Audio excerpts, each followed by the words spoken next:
LinkedIn is pretty great at a lot of things, like helping you tap into the latest trends and insights in your field. We cannot stop your coworker from tapping her pencil. LinkedIn can help you find new jobs that align with your career goals.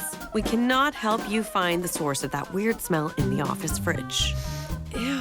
And while we can't stop your coworkers from bringing their hobbies into the office, LinkedIn can help you bring your career to the next level. LinkedIn is the network that works for you.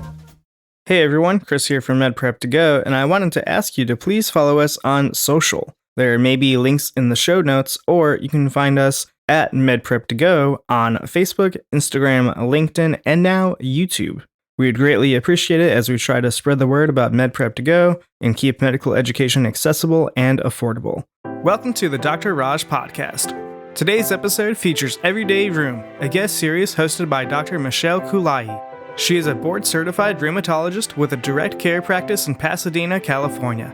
She trained at the University of Pennsylvania and serves as faculty and educator at Huntington Hospital, an affiliate of Cedars-Sinai. Inspired by the conversations she has with her clients every day, this series brings practical insights in rheumatology to patients and the medical community alike. And now, here's today's episode. Hi, and welcome to Everyday Rheum, a guest series on the Dr. Raj podcast. This podcast is inspired by the real conversations I have with clients every day. Our goal is to bring you knowledge, support, and encouragement to help you manage your rheumatology needs with confidence. Today's podcast piggybacks on a prior episode where we discussed functional medicine and its role in assessing chronic fatigue. However, this is looking at chronic fatigue from the patient perspective.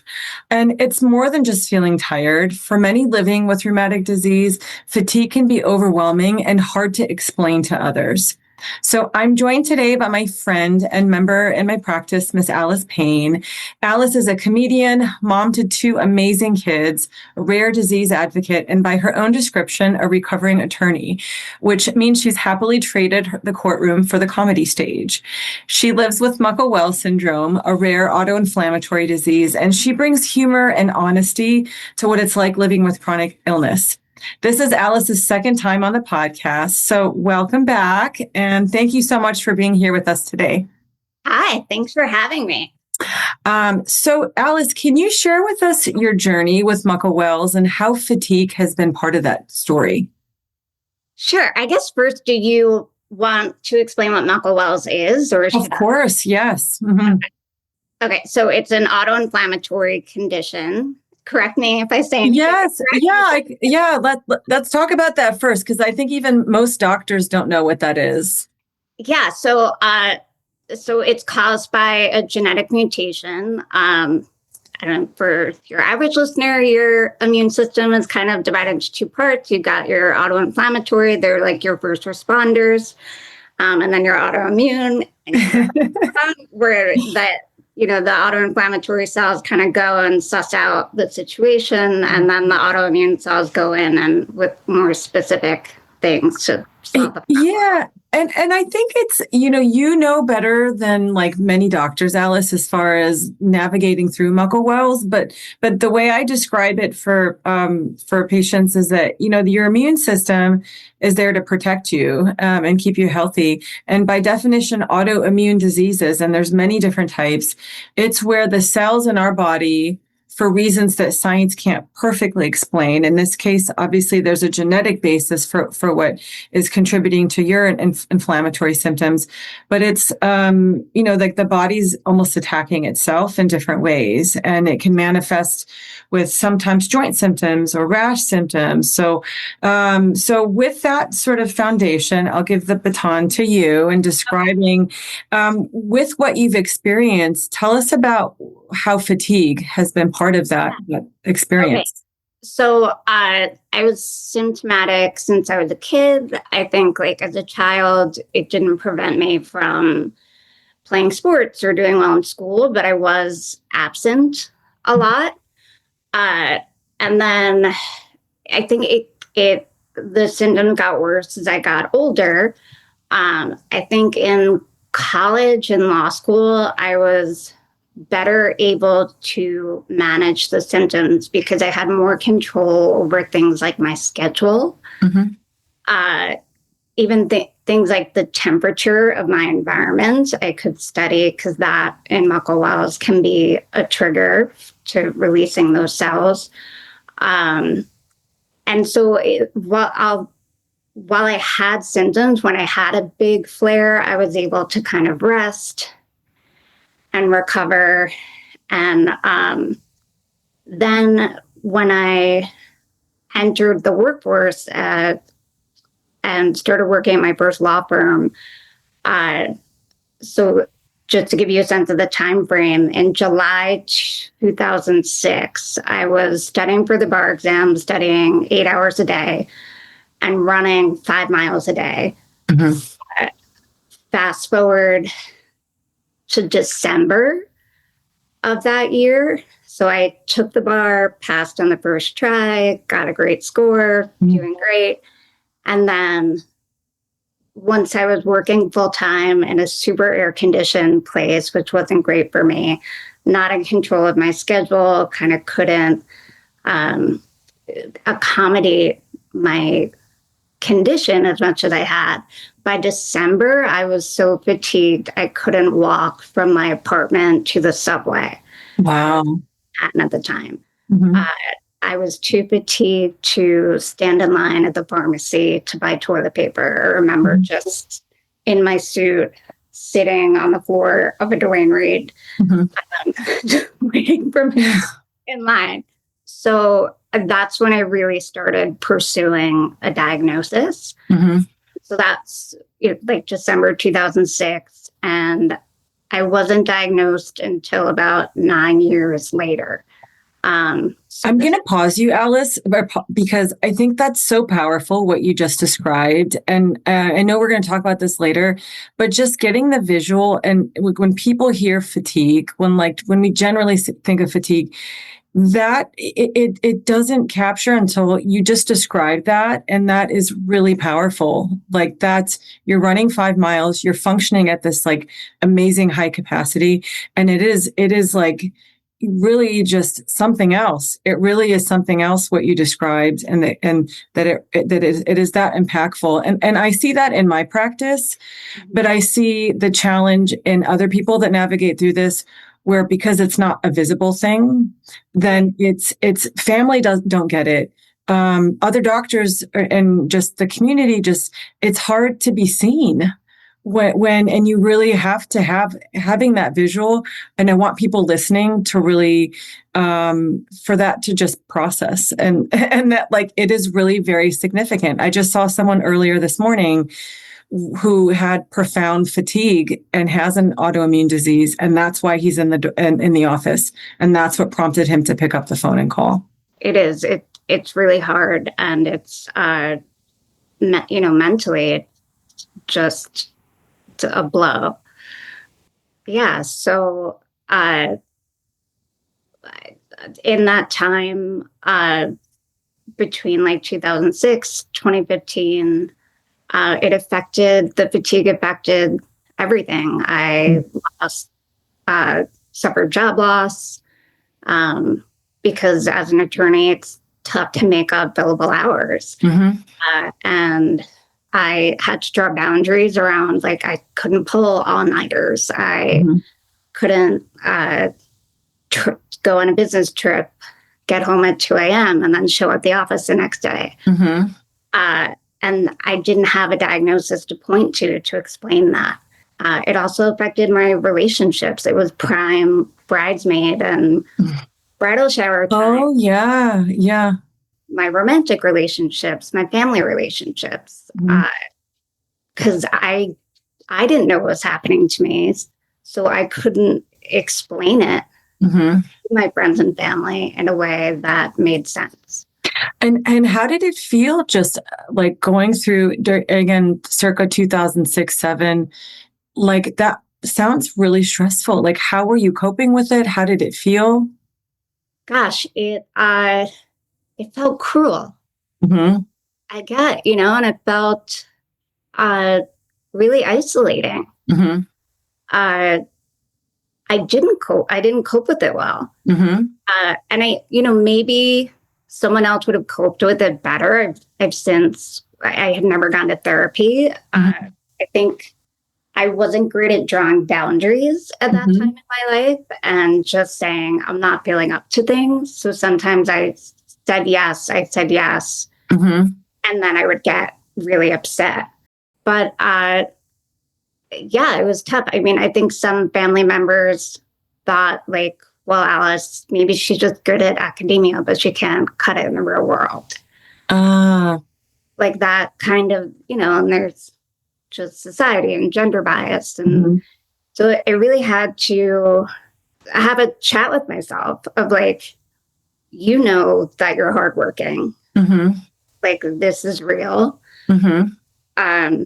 Let's like objectively point to all of these things that you've done in the past and accomplished, and you are trying, and really dig deep into my sense of self and lean on the friends and family that did support me.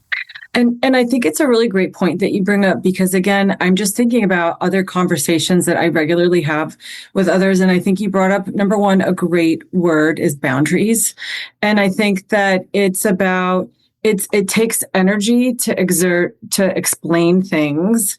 And really, you don't have to explain things to everybody. That's exhausting.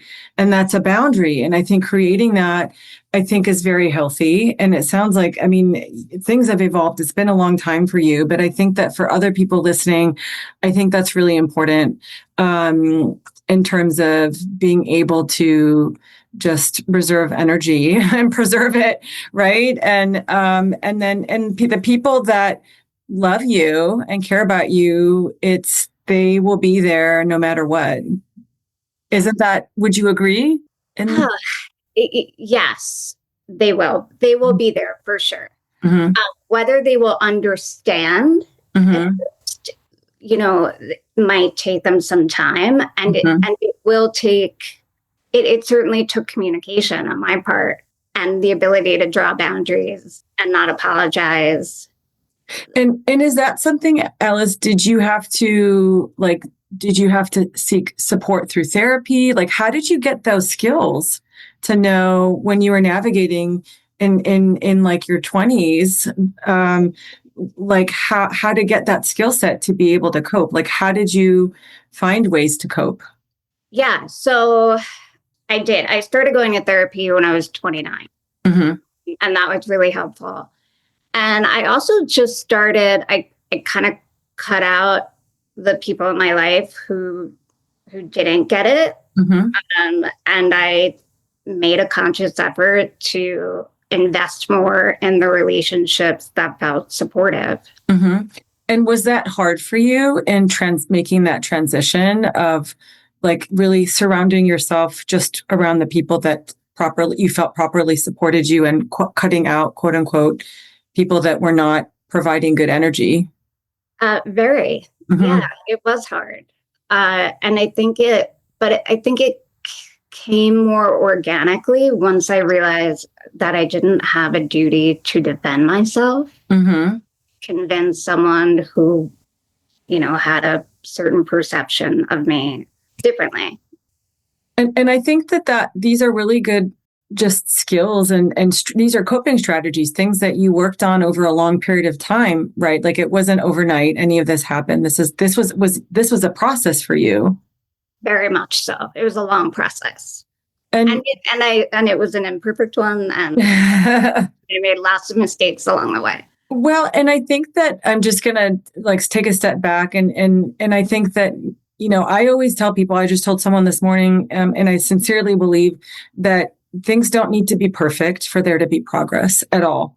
Things can feel messy, but it's about continuing to show up for oneself every day. And as long as I've known you, that's been a testament to how you navigate through life and navigating through this. So let's fast forward. Obviously there's stuff that you went through in arriving at and having a diagnosis, and now that you're on treatment, how do you feel like your fatigue affects your day-to-day life now? So I would say I would divide my days into kind of 2 different days of just like, so a day when I'm kind of flared, I think would be maybe more relatable for people because it's sort of like I feel like I'm coming down with a cold, right? So I have like a headache and maybe a low fever and some aches. And, I sort of treat that day as though you would treat like you're coming down with a cold, like you're feeling a little run down. So like you're not going to go do that extra hard workout or, but most days, I'd say it's just like, I like to think of my body. It's like a old computer from the 80s. It's just like it takes a long time to boot up in the morning, and it's never gonna run really fast, and you can kind of pound on the keyboard, but that's only gonna make you more frustrated. It's not gonna so it's kind of like I only have a certain amount of spoons to spend. I just overall have like a depletion, I think, in energy just because of what's happening in my body. So I have to be choosy about where I spend that energy. And the level of depletion varies, right? So I try to walk every day. Some days those walks are longer than others. It's hard to describe. I can't do maybe as much in a day as another person because if I overspend those spoons, then I will have a big flare, and there will be consequences. It's just like I can work out. I'm not doing Barry's boot camp and then going to the grocery store and then volunteering at my kid's school and then doing work, maybe I can do a Barry's boot camp. I did it once. I can't. But maybe I can do like a great intense workout. But that would be my physical expenditure for the day. I do. And I think it's so valuable the way you describe it. It's like our energy, all human beings, energy is finite. And I think how has that, in kind of rationing energy for what is really most meaningful for you, how do you feel like that has impacted like the decisions that you've made and what you do, what you don't do? Like, how is that impacted the decisions? Yeah.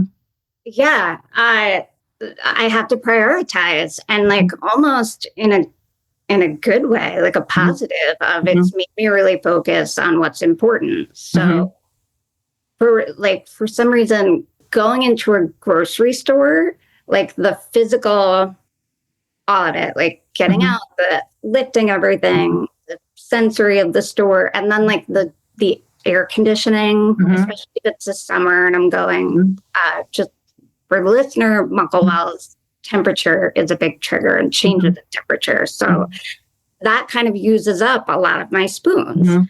So if I'm having a down day, I'll order Instacart. Okay. Because I can either do that or get on the floor with my kids and play this game that I like to do with kids. It's really amazing how you think through this, Alice, because I think it is, and I really want people listening to really, for that to settle in terms of how intentional it is, what you're selecting and prioritizing.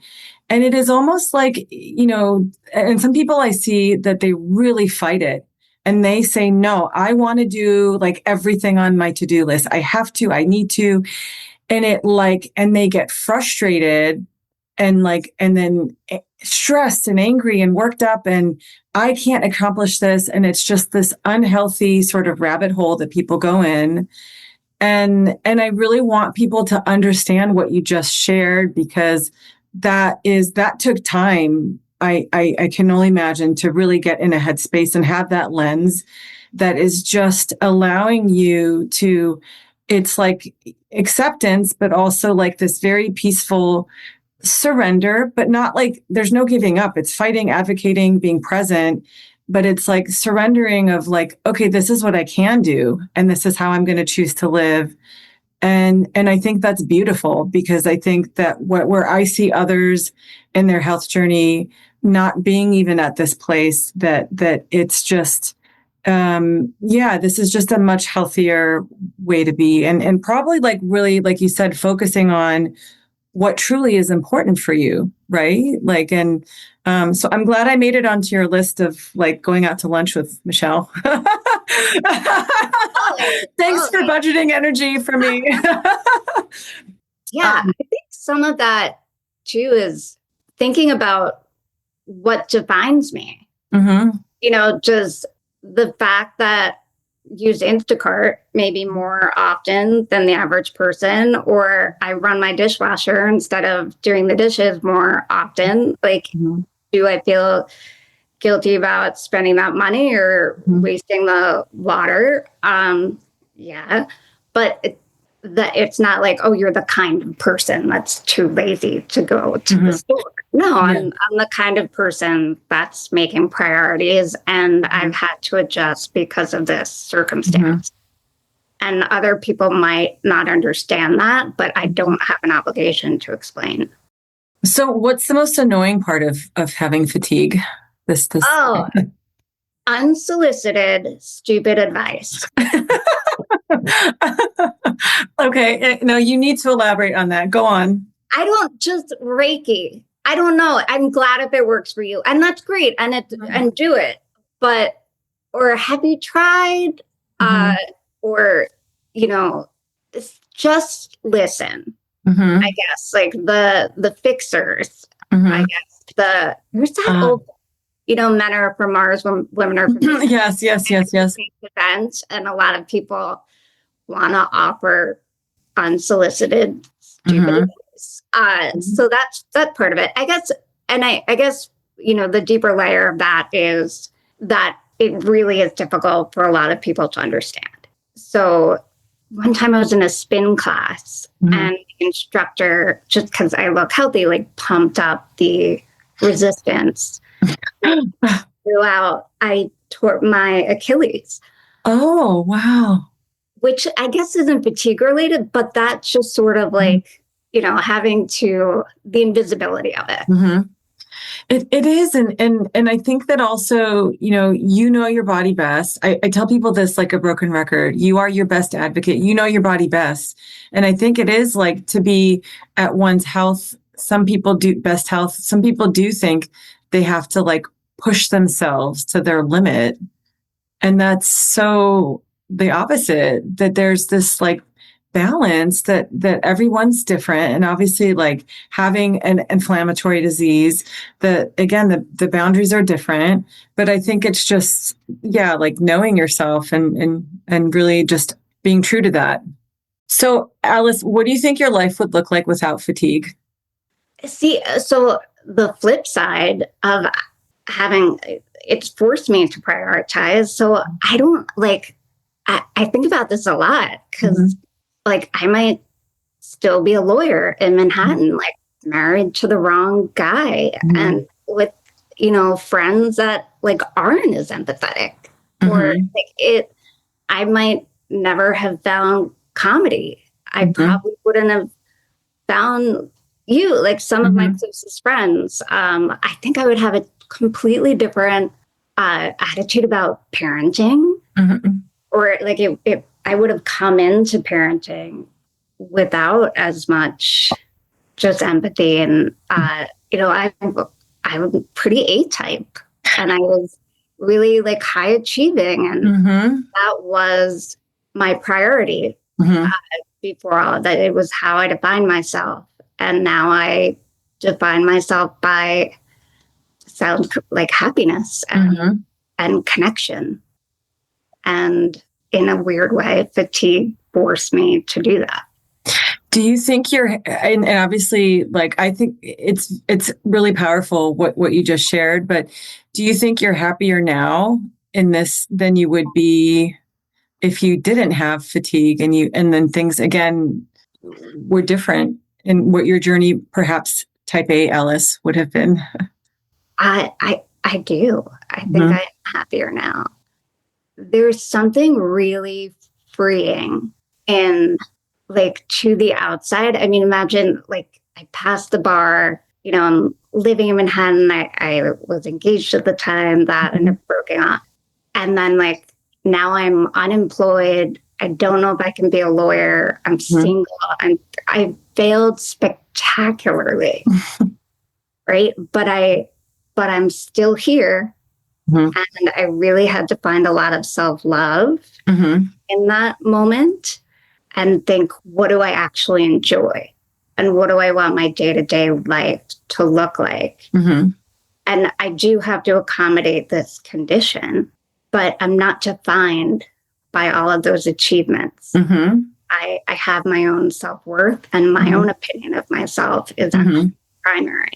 It's amazing. There's this expression that I believe in, all in divine time, where like everything happens the way it's supposed to, even if it's uncomfortable or if it's not how we plan, but there is a purpose to it. And this is such a beautiful example of, okay, this is not kind of what was initially planned on. Again, having a chronic autoimmune disease, having to navigate through this amount of fatigue, but that look what came of it, of just this perspective, this new lens, not brand new. Obviously you've navigated through this beautifully for a long time, but this lens of just defining of looking at what defines my happiness and how do I want to live. And I think that I want that for people that are listening to really resonate, because I tell people mindset is everything. Mindset,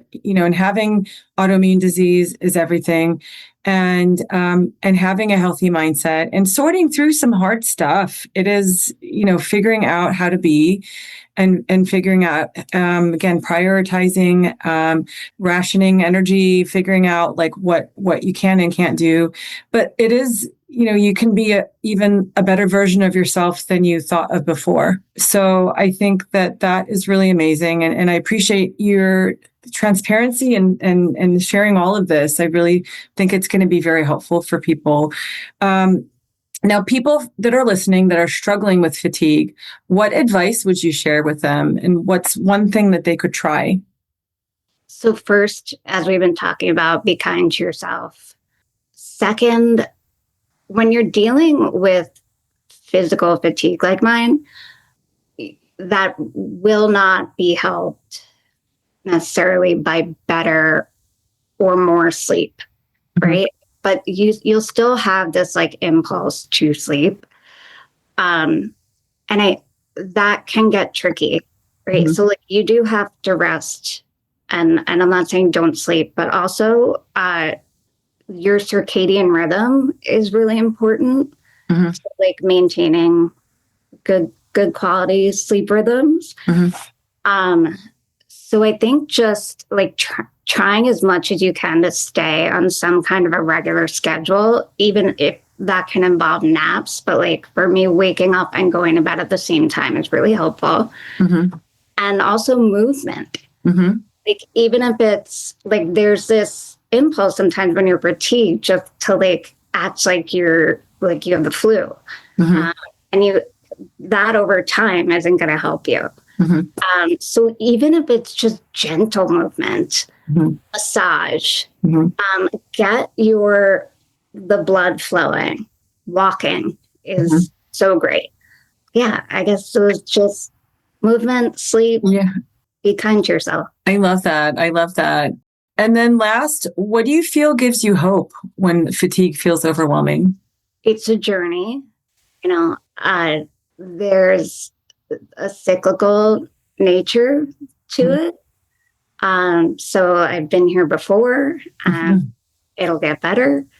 And also just the people that I love know that I love them, and it's okay for me to take a time out. They'll be there. They'll, when I'm feeling better. Yeah. Thank you. Thank you for sharing your story, your wisdom. I know it's going to resonate with people, and I know that they're going to feel really supported by your words. So thank you. And I sincerely admire the way you navigate this challenging symptom. And I'm really honored to know you and for you to be in my life. So I hope today's conversation leaves everyone feeling supported, empowered, and with peace of mind as you navigate your own health decisions. Thank you for joining us on Everyday Rheum. Thank you, Michelle. Thank you for listening to another episode of the Dr. Raj podcast. If you enjoy the show, then please make sure to follow us on your favorite podcast app and leave a rating while you're there. This show is for educational and entertainment purposes only and is not intended as medical advice. This has been a production of MedPrep to Go, and you can learn more at medprep2go.com.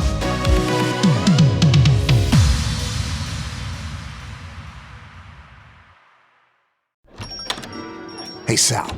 Hank, what's going on? We haven't worked a case in years. I just bought my car at Carvana, and it was so easy. Too easy. Think something's up? You tell me. They got thousands of options. Found a great car at a great price. And it got delivered the next day. It sounds like Carvana just makes it easy to buy your car, Hank. Yeah, you're right. Case closed. Buy your car today on Carvana. Delivery fees may apply.